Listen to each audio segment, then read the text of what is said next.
እናንተ ግን ምን አይነት ጦሰኛ ሰዎች ናችሁ? በተለይ ደግሞ የአብርሽ ጓደኛ የተባላችሁ አቤል ይኸው አሁን ለሩታ ወንድም ተረፋችሁ። እጅግ ማንም ባልጠበቀው ባላሰበው ሁኔታ እነዚህ ልጆች ከባድ ጦስ ውስጥ እንዳይገቡ ካሁኑ ተፈርቷል። በምሽቱ እጅግ ብዙ አስደንጋጭ መረጃዎችም ተሰምቷል። ትናንትና ቪዲዮ አይታችኋል ብዬ አስባለሁ። የሩታ ወንድሞች የኔነት ተሰምቷቸው አንቺ አትሄጂም፣ እኛንን የሚዝናኑበት ቦታ ሄደን የምናስፈርመው የሚያረገውንም እናያለን፣ አንድ ነገር ቢል እዛው ነው የምንለው ሲሉ ነበረ። ያው በምሽቱ ሄደዋል። ቪዲዮ ብዙም አልተቀረጸም፣ ነገር ግን ከባድ ችግር ተፈጥሯል ማለት ነው። ያው የአብርሽ ጓደኛ ያ አቤል የተባለው ብዙዎቻችንን እያናደደ ያለው አሁንም ቢሆን በቃ አጓጉል መልስ ሲመላለስ ከሩታ ወንድም ጋር ከባድ ግጭት ውስጥ ገብተው እንግዲህ የሩታ ወንድምም ስሜቱን መቆጣጠር አቅቶት ከባድ ነገር ነው እንግዲህ ያደረገው። ወደ ድብድብ ሁሉ ነገር ሄዶ ሌላ ክስና ሌላ ችግር እንዳያመጣበት ነው ከወዲሁ የተፈራው። ሁሉንም በዝርዝር አሰማለሁ። የሩታ ጠበቃ ሆናችሁ ለሩታ የምትከራከሩ ፈረንጁ ደግሞ ትናንትና አብርሽና ሄርሜላን ደርሶባቸው ልክ ልካቸውን ሲነግራቸው ፈረንጁ የሩታ ጠበቃ የኛ መከታ ያላችሁ ፈረንጁንም ስታበረታቱ የነበራችሁ ቀናና ጥሩ ነገርን የምትደግፉ ውድ ሀገሬ ልጆች በያላችሁበት ሰላማችሁ ይብዛልኝ። ለዚህም ቻናል አዲስ ከሆናችሁ ዋካችሁ ሰብስክራይብ በማድረግ ሁሌም ላቃችሁ ቪዲዮ እንዲደርሶ ይሁን። ቪዲዮንም ላይክ በማድረግ ጀምሩ። ቀጥታ ይዤ ወደ መጣሁት ዝርዝር መረጃ አመራለሁ። እንግዲህ ያው አንዳንዴ የሰው ጦስ የሰው ችግር ቤት በኩል እንደሚመጣባችሁ አታውቁም። የሩታ ወንድሞች እንደዚህ አይነት ነገር ውስጥ እንገባለን ብለው በፍጹም አልጠበቁም ነበር። ነገር ግን የሆነው ሁኔታ እየገፋፋቸው ወደ ለየለት ነገር ውስጥ እንዲገቡ ነው ያረጋቸው። ያው ተመልክታችኋል። ሩታ ስትለምናቸው ነበረ። እኔ ማስፈረም ነው የምፈልገው አብሬያችሁ እሄዳለሁ ስትላቸው እነሱ ደግሞ አንቺ አትሄጂም፣ የነሱን ጉድ ማዛያየሽ ጭራሽ በአካል አትናደጂም፣ እኛንን የምናስጨርሰው ብሎ እንግዲህ የሩታ ወንድም እሄዳለሁ ብሎ ነው ቪዲዮ ያበቃው። ታዲያ እዛ ቦታ ሄዶ ነበረ። በሁኔታውም በጣም በቃ አጉል ሲመላለሱት ነበረ። በተለይ ይሄ የአብርሽ ጓደኛ ነው አሁንም ችግር እያመጣ የሚገኘው አቤላ የተባለው አጓጉል መልስ ነው ሲመላለሰው ነበር ያሉኝ። ታዲያ በሁኔታው በጣም ይናደድና የሩታ ወንድም የማይሆን ነገር አድርጎ እንግዲህ እንደ መምታት ነገር ሁሉ አድርጎታል። አሁን እንግዲህ ልጆቹ ባላሰቡት ምንም ባላወቁት ሁኔታ ሌላ ክስና ጣጣ ሊያመጣባቸው ነው። አሁን ምን ያረጋል አቤላ? ቀጥሎ ተመታሁኝ ተደበደብኩኝ ብሎ ክስ ይመሰርታል። እነዚህ ልጆች ለእህታቸው ጠበቃ በሆኑ እዛ ድረስ ሄደው ወረቀት ለማስፈረም በሄዱት ባላወቁት ባላሰቡት በቃ ሌላ ጦስ ውስጥ ገብተው እንግዲህ ክስ ሁሉ ሊመሰረትባቸው ነው ማለት ነው። እኔ ከሰው ጋር እንዴት ሊኖር እንደሚችል በጣም ግራ ነው የገባኝ። በሌላ በኩል ደግሞ ፈረንጁ ያረገውን ነገር ትናንት አይታችኋል ብዬ አስባለሁ። ሁሉም በተሰበሰቡበት ሄዶ ነው እናንተ ግን ምን አይነት ጉር ነው የምትሰሩት ብሎ ሁሉንም ሲያፋጥጥ የነበረው እና አብርሽን ሁሉ ሲናገር እና አቤላን ሁሉ ሲናገር ነበር። ከአቤላ ጋር ሁሉ ሲጣላ ነበር። ካያችሁ ልብ ብላችሁ እኔ እኮ በጣም አቤላ የሚያናድደኝ ሰውን እልህ ውስጥ ነው በቃ የሚጨምረው። በጣም የሚያናድደው ተግባሩ አይታችሁታል ብዬ አስባለሁ።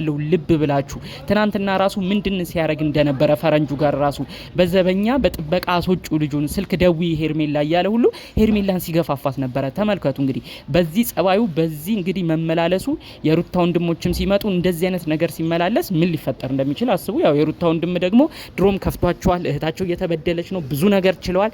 ጭራሽ እንግዲህ አቤላ ደግሞ የማይሆን መልስ ሲመላለስ ምን አይነት ነገር ሊፈጠር እንደሚችል ለማወቅ ይከብዳል ብዬ አላስብም ማለት ነው። ብቻ ያሉት ነገር በጣም እንትን ይላል። እባካችሁ እኔ አሁንም አንድ መልእክት ማስተላለፍ ፈልገው የሩታ ወንድሞች አሁንም ጠበቃ ናችሁ፣ ለሷ ለተከራካሪ ናችሁ። የእህታችሁን መጎዳት አትፈልጉም። እንኳን እናንተ ኦዲየንስ የእህታቸውን መጎዳት የሩታን መጎዳት ማንም አይፈልግም። ነገር ግን እባካችሁ እነዚህ ልጆች ስሜታዊ ያረጓቸዋል። አቤላ የተባለው በተለይ ከባድ ነው አላማው። እናንተ አሁን የሆነ ነገር አደረጋችሁ ብሎ ክስ መስርቶ እናንተ ሌላ ነገር ውስጥ ጨምሮ ወደ ሌላ ነገር ውስጥ እንድትገቡ ነው የሚያረጋችሁ። አስቡት፣ ክስ ተመሰረተባችሁ ማለት ወደ እስር ቤት ልትገቡ ትችላላችሁ። ወደ ሌላ ነገር የህግ አካል ሊወስዳችሁ ይችላል። ያኔ ደግሞ እንደልባቸው በቃ መከታም የላትም ሩታ ተከራካሪም የላትም ብለው እንደፈለጉ የማድረግ መብት አላቸው። ስለዚህ እባካችሁ አንዳንዴ ስሜታዊ ሆናችሁ የምታረጉትን ነገር ተቆጠቡ። ማታ የተፈጠረው ክስተት በጣም ነው የሚያሳፍረው፣ በጣም ነው የሚያናድደው። ለዚህ ሁሉ መነሻ ደግሞ አብርሽ ስለሆንክ የእውነት ልታፍር ነው የሚገባ። አንተ እንደዚህ አይነት ነገር ውስጥ ባትገባ የሩታ ወንድሞችም ምንም በማያውቁት ለእህታቸው ብለው ሌላ ሰው ቦታ ጋር ሄደው የሁሉ ጥል ከፍተውም ሌላ ጦስ የማይመጣባቸውም ነበረ ማለት ነው። እኔ አቤል የስራውን ማግኘቱ እኔ ምንም ቅር አላለኝም። ምላሱ ይታወቃል። የሚመልሰው መልስ እንዲመታ የሚያደርገው አይነት ነገር ነው የሚመልሰው። ነገር ግን የሰው ደግሞ ጦስ ውስጥ መጨመሩ ነው ትንሽ የሚያንገበግበው ማለት ነው። በሌላ በኩል ደግሞ እንግዲህ ፈረንጁ አሁንም ቢሆን ያንተ በሳል ንግግር ሁሌም ጥሩ ነገር ነው። ፈረንጁ ትናንት እልሁን የነበረውን ስሜት እንዴት እየታገለ ለመያዝ ሲሞክር እንደነበረ እያያችሁ ነበር ብዬ አስባለሁ። የአቤል መልስ በጣም ነበር የሚያናድደው። ሂድልን ምን ልትሰራ መጣ ቀንተነው የመጣው እኛ ጋር በቃ የማይለው ነገር የለም። ይሄ ትግስትን የሰው እልህን የሚፈታተን አይነት ነገር እኮ ነው አቤላ የሚናገረው። እኔ ለምን በዚህ ያህል ደረጃ በዚህ ያህል ርቀት ሰው ላይ እንደዚህ ለመሆን እንደፈለገ በፍጹም ነው ሊገባኝ አልቻለው። እንደዛም ሆኖ ግን ያው አቤላ ራሱን ተቆጣጥሮ መጨረሻ ላይ በቪዲዮ አይታችኋል አብርሽን አናግሮ ነው የወጣው። አብርሽ ማን ነው አጠገቤ ያለው? እነዚህን ሁለት ጓደኞች ሄርሜላን አምነህ ነው አሁንም እዚህ ያለው? እኛ እኮ ላንተ ጥሩ የምናስብነን እያለ ሁሉ ደጋግሞ ሲነግረው ደጋግሞ ሲመክረው ነበር ያየነው። እንደዛም እየተመከረ እንደዛም እየተነገረው ግን አብርሽ አሁንም ቢሆን ልቡ እንግዲህ ወደነ ሄርሜላና ወደነ አቤላ ነው ያደለው። እኔ ምን እንዳስነኩት እኛም አይደለም ኦዲየንስም አይደለም በቃ የራሱ ቤተሰቦች ራሱ በጣም ተገርመዋል በሁኔታው። ከሰሞኑ ባለው ነገር ጋሽዬ አሁን እኔ ምንም ወሬ የለኝም በአካል መጥቶ ልጁ ካላወራኝ አብርሽ በአካል መጥቶ ካላወራኝ ከእንግዲህ በስልክ የምጨርሰውም ነገር የለም ንቀት ነው ያሳየኝ ብለው ነው በሁኔታው የተናደዱት። በተለይ ከሰሞኑ ሩታ ወረቀት አስፈርሙልኝ ጋሽዬ በእርሶ በኩል መፈራረሙ ጥሩ ነው እርሶን እምቢ አይልም ስለዚህ በእርሶ በኩል ይፈረም ብለው ነበረ። ታዲያ ስልክ ሁሉ ሲደውል እንግዲህ አብርሽ ስልክ ሁሉ አላነሳም ለአባቱ ማለት ነው። በእርግጥ አባቱን ይወዳል ያከብራል ይፈራል። ከሰሞኑ ባለበት ነገር ግን ምን ውስጥ እንደሆነ አይታወቅም። ጭራሽ የአባቱ የጋሽዬን ቁጣ ፈርቶ ይመስላል አንድ ስልክ እንኳን አልመለሰም ለአባቱም። እኔ ምን አይነት ነገር አድርገውበት እንደዚህ ስምጥ እንዳለ ለማወቅ ይከብደኛል ማለት ነው። እና ደግሞ ሌላ በጣም የገረመኝ ፈረንጁ ሲደርስባቸው ምንም የተፈጠረ ነገር የለም እኮ አብረን አደርን እዛው ከጎኔ እኮ ደግሞ አቤላም አለ ለሶስት ነው ያደር ነው ምንም አልተፈጠረም ፈረንጁ ለምንድነው እንዲህ የምትሆነው ሁሉ እያለ ፈረንጁ ሲናገረው ነበር። ከመፈጠር አለመፈጠሩ ጋር አይደለም እኮ አብርሽኛ ችግራችን ሰሞኑን በተከታታይ ቪዲዮ ስታሳይ የነበረው ነገር ጤነኛ ነው ብለህ ታስባለህ? እኔ እኮ በጣም ግራ የገባኝ ነገር እሱ ነው። እኔ በጣም በቃ ኦዲየንስ የሚያንገበገበው ነገር እሱ ነው። እንደ ፍቅረኛሞች ከሄርሜላ ጋር እየታያችሁ አንዴ ወይኑን ስትጠጡ አንድ ላይ ስትሆኑ እንደ ፍቅረኛ እየታያችሁ አብራችሁ አደራችሁ አላደራችሁ ምንድነው ትርጉሙ? ዋናው ከዛ በፊት ያለው ነገር እንደ ፍቅረኛ ከመሰለ ከዛ በኋላ ያለው ነገርማ ምንስ ቢመስል ማን ምን ይጨንቋል? እንዴት ይሄንን እንኳን ማመዛዘን ይከብዳል?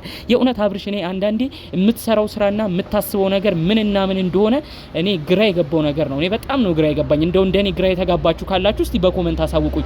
አንዴ ፍቅረኛ አይደለችም እኔ አልፈልጋትም የመጣ ነው እንደ እህትና ወንድም ነው ይላል። በሌላ በኩል ደግሞ እንደ ፍቅረኛሞች ራት ይበላሉ ብቻቸውን ጊዜ ያሳልፋሉ ወይን ይጠጣሉ። እንኳን ያገባ ሰው ያላገባ ሰው ራሱ እንዳንተ አይሆንም። እንኳን የወለደ ሰው ያልወለደ ሰው ራሱ እንዳንተ አይሆንም። እንደዚህ አይነት ነገር እያሳየን በዚህ ደግሞ ትመጣና አብረን አላደርንም ምንም አልተፈጠረም ፈረንጁ ተረጋጋ ሁሌ ለኛ ነው እያልክ ጭራሽ አንተ ፈረንጁን ሁሉ ለመውቀስ ዳር ትላለ ማለት ነው። እንግዲህ ብቻ ያለው ነገር ግራ ያጋባል። አሁንም ቢሆን አብርሽ ወደ ህሊና ተመለስ። እነዚህን የሩታ ወንድሞችም ሌላ ጦስ ውስጥ ሌላ ችግር ውስጥ አትጨምራቸው። እልህ የተያዘ ሰው መጥፎ ነው። ለጓደኞችም ከባድ እልህ እንዳይተርፍ አቤላም ምላሱን ይሰብስብ አፉን ይሰብስብ አለበለዚያ ከባድ ችግር ውስጥ እንደሚገባ ከወዲሁንም እየተናገርኩ እገኛለሁ ማለት ነው። እንግዲህ ጠቅለል ባለ መልኩ ከሰሞኑ ወዲያ ወዲህ ሲሉ ከቆዩት ጉዳዮች መካከል ነበር ይዤላችሁ የመጣሁት። በሌሎች ቪዲዮዎቻችን እስክንገናኝ ድረስ ሰላሙን ሁሉ ተመኘውላችሁ። ሰላም